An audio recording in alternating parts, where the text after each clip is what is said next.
In this video, we will be doing an oil change on a 2021 Acura TLX with the 2-liter 4-cylinder turbocharged engine. You can take the car for a short drive or let it run to warm up the oil for smoother flow. This is not necessary. Pay attention to the required items as some are optional. Let's take a closer look at what you need. In terms of floor jacks, you do not need a low-profile floor jack to lift even the A-spec 4-cylinder. None of the information in this video applies to the TLX Type S. The floor jack on the left, the conventional one, was able to slide underneath the front to lift by the cross member just fine. The 2 foam mats will make your life easier when you lie down on the ground. Having an extra small drain pan doesn't hurt, and a few rags for cleaning stuff up during the process. Also have a dedicated pair of gloves for the actual oil change. You will want a piece of cardboard underneath to reduce spillage on the driveway, and maybe a yard waste bag for when you go to pre-fill your oil filter. You're also going to want a oil drain pan with at least 5 liters capacity and a small funnel. In terms of floor jacks, 2 is fine. If you have 4, it's extra safety. If your driveway has a big incline like this one, you're going to want 4 bricks to chock the rear wheels when you lift the car. Having some empty washer fluid containers makes it easier to collect the waste oil to take to your auto parts store for disposal. This vehicle takes 4.8 liters or 5.1 quarts of oil, 0W20 synthetic. Just one 5-liter jug is enough for this job. You can use metal strap wrenches for the oil filter or grab it with filter pliers. We will find out which one is easier once we get underneath the car. The drain plug is a 17 millimeter. On the MDX, you saw that the 17 millimeter deep socket actually got in the way of the frame rails, so we had to reduce it down to what you see on the 1/2-inch ratchet there. You can use a 3/8 ratchet to crack this loose and tighten it. I figured that since we're making a video, I went to the Acura dealership to get an oil filter, and just like the MDX, they gave me a Honda branded filter, so you can probably just buy it at the Honda dealership. Also, the crush washers look like they're the same across all Honda and Acura models. They gave me this one as well. You're going to want to replace this. Here's the part number given by the Acura dealership for this vehicle. If your driveway has an incline, make sure to take it onto level ground to do your final oil check and possibly add oil. In the case that you fill up the oil filter, if it's full way, the filter takes 0.3 liters. If you do it halfway, as we're going to do it in the video, it's 0.15 liters. So the total oil capacity for the car, 4.8 liters minus 0.15. You're going to put 4.65 liters inside of the car and 0.15 liters inside of the oil filter. Pop the hood and lift the car. You may want to use your foam mats to aid in finding the crossmember steel at the front. It's very visible and you do not need to remove any panels. This particular model is also an all-wheel drive one, so if you have a front-wheel drive, it might differ a little bit because you won't have the drive shaft going to the back. Here's the front emblem. We're going to go straight down. Right there is the front lifting point. With the rear wheels chocked, you're best off setting the car down on the front 2 jack stands.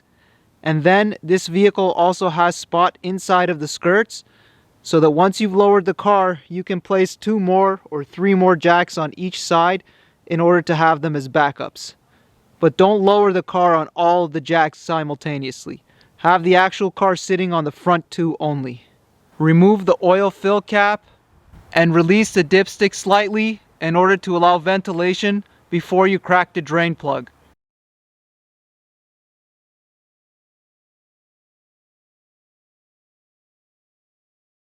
All we have to remove is this metal pan underneath. It's held on by a bunch of Phillips screws, so either use a drill or a screwdriver. And at the back there are 2 10 millimeter bolts. Here's all you'll need. A 10 millimeter deep socket on a 3/8 is more than enough, and something to remove the Phillips. All of the screws are the same size, so don't worry about mixing them up. Here are the Phillips screws. In addition to the screws, there are these plastic slide tabs, one on each side. You don't want to pry down on this too hard. Push it back and down to remove, and from the back, slide it in. You don't want to break these plastic tabs on a new car. The 10 millimeters are on the back of the cover near the exhaust. One on that side, one on the other. I'm lying down underneath the driver's side right now. Here's the exhaust. Right here it says engine oil with an arrow, and that's your 17 millimeter drain plug. Just a little bit further towards the front of the car there, you can see hiding the blue oil filter. We're going to use the filter pliers to take this off. Try to have your piece of cardboard in this general area so that you can catch any spillage from the drain plug and the oil filter. Place your drain pan slightly behind the drain plug so that the trajectory of oil goes into the pan. Once it slows to a drip, move your drain pan forward underneath the oil filter in order to remove that.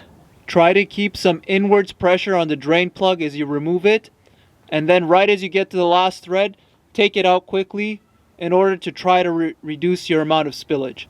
You can use any size 17 millimeter, 3/8 or 1/2 inch ratchet on the drain plug on this car.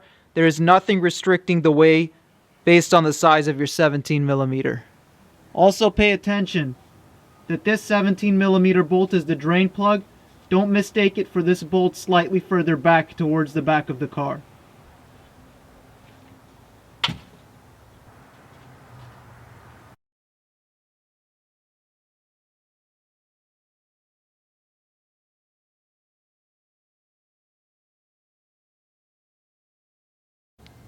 Once it has slowed to a drip, move the oil drain pan over to the filter area and crack it loose.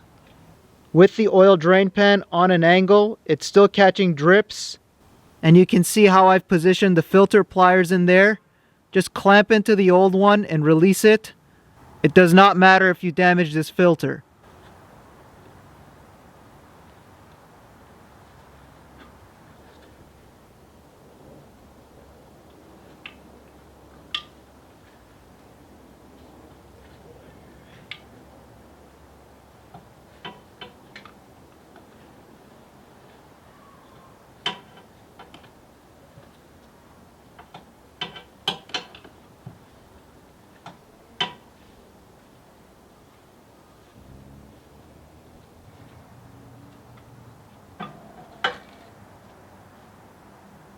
A filter strap wrench did not fit in that area. The filter pliers, grabbing them with those teeth furthest at the end, after a while, eventually I was able to crack it loose. You're also going to want brake cleaner to clean up underneath here afterwards. And as you can see, you want a larger piece of cardboard, as right when you crack this loose, some oil falls into this plastic pan here and starts dripping out towards the back. So make sure you cover all the way to the back of that plastic area with cardboard. Now, in some comments for MDXs, I've heard of people using plastic bags on the oil filter as it comes down. I don't like that, so you can just take it off and then spray some brake clean and clean everything up. Also, another thing to make sure is that you get the gasket off with the filter. If you have a double gasket situation afterwards, you're going to have a big oil leak and an annoying day on your hands. Here we are at the passenger side wheel. Take a note from my mistake here of not having a big enough piece of cardboard. Once you release the oil filter, that oil runs down that plastic piece, and look how far back it drains. Give a little bit more of a zoom out so that you can see how big of a piece of cardboard to put down there. Pour some fresh oil into the oil cap and use your clean finger to lubricate the O-ring on the new filter. Remove the old drain plug washer and put the new one on. Thread the drain plug in by hand, making sure not to cross thread, and then just snug it down with your ratchet. If you want to use a torque wrench, 29 foot-pounds should do. Fill up the oil filter halfway with oil.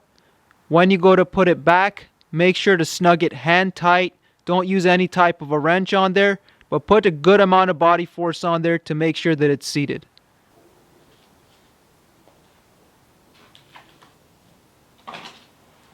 Use some brake cleaner and a rag to clean up the drain plug. Keep the box for the filter so that you can put the old one in there. Put a rubber band around it so that you can take it for disposal without any spillage.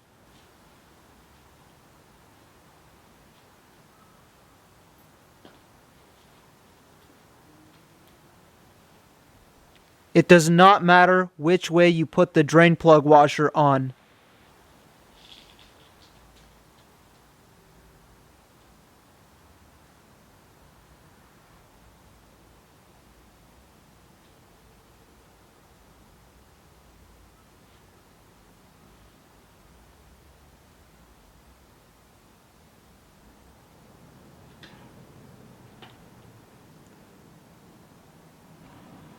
What you saw there with the oil rising up is just temporary. It eventually settles down to the bottom of the filter, so don't think you've overfilled it right away with the swig you pour in.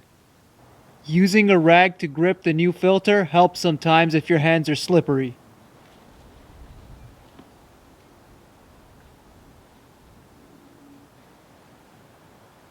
Make sure to clean up the mating surface for the gasket, as on this vehicle there was a little bit of grime and sand there. You don't want that to cause a leak for you. Also, if you've pre-filled the filter, you might get a little bit of leakage when you go to thread it on because this filter is on an angle. Because this one is on an angle, you want to be very careful not to cross thread. Check it a couple times before you start cranking it too much.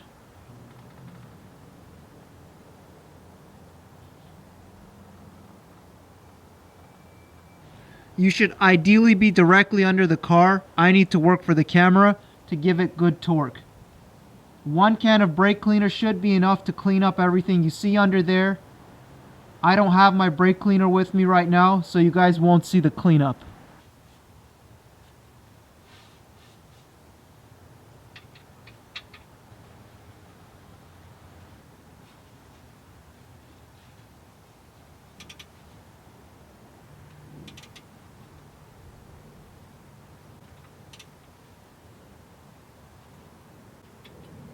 Once you have reinstalled everything underneath, pull out your cardboard with everything on top and keep the dirty cardboard because this will serve as your platform to fill your old oil into your washer fluid containers afterwards to avoid spillage onto the ground.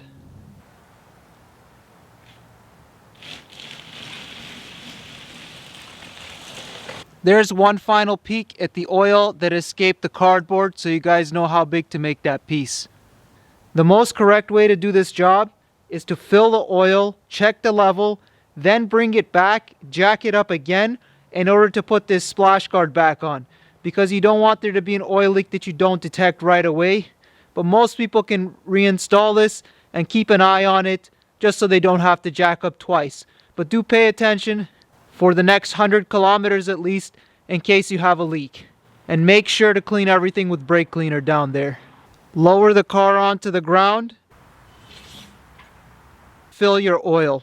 Once you've lowered the car, eyeball the amount of about 4.65 liters. Make sure your funnel is clean and place it into the fill hole. You will have the most control standing in front of the emblem of the car and pouring into the funnel. Placing your funnel with the high part pointing diagonally towards the passenger seat will give you the least chance for spillage.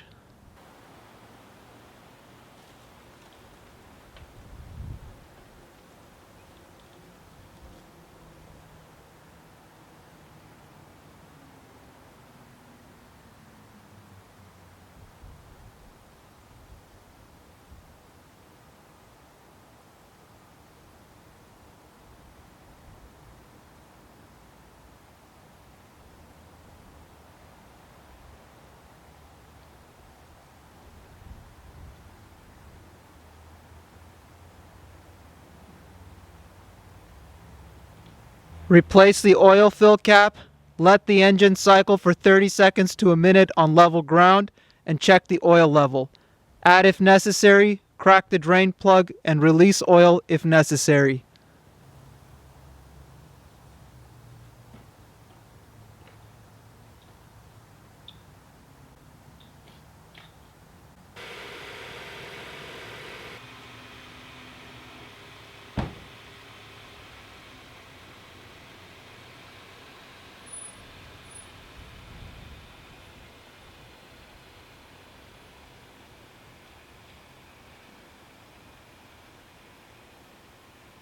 Turn the car off and let it sit for at least 30 seconds to a minute so that a good amount of oil goes back into the drain pan.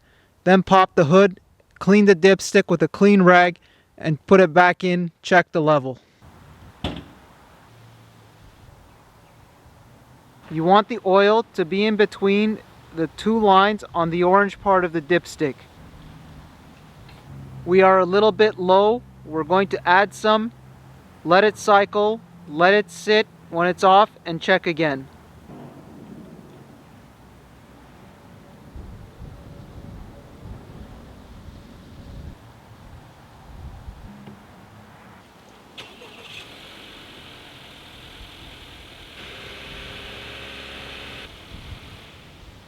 Here's our adding oil setup while we wait.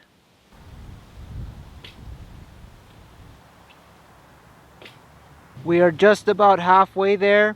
I have about 200 milliliters left in my 5-liter jug, so I'm not going to add any more. This is sufficient.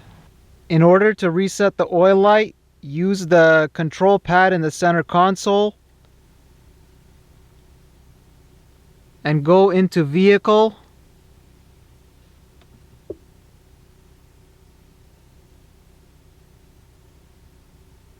Scroll down.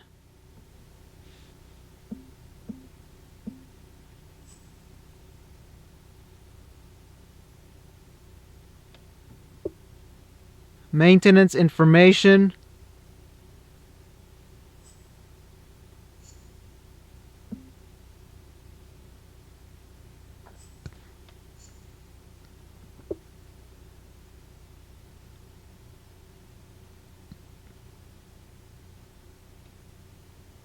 I really don't like the way this dash pad works. It's not very nice when you scroll on it. I want it to go into just oil, but it's really not it's acting up. So I'm just going to push reset for all maintenance items. If it allows me, whatever it chooses. Okay, so it just set all of the oil life there.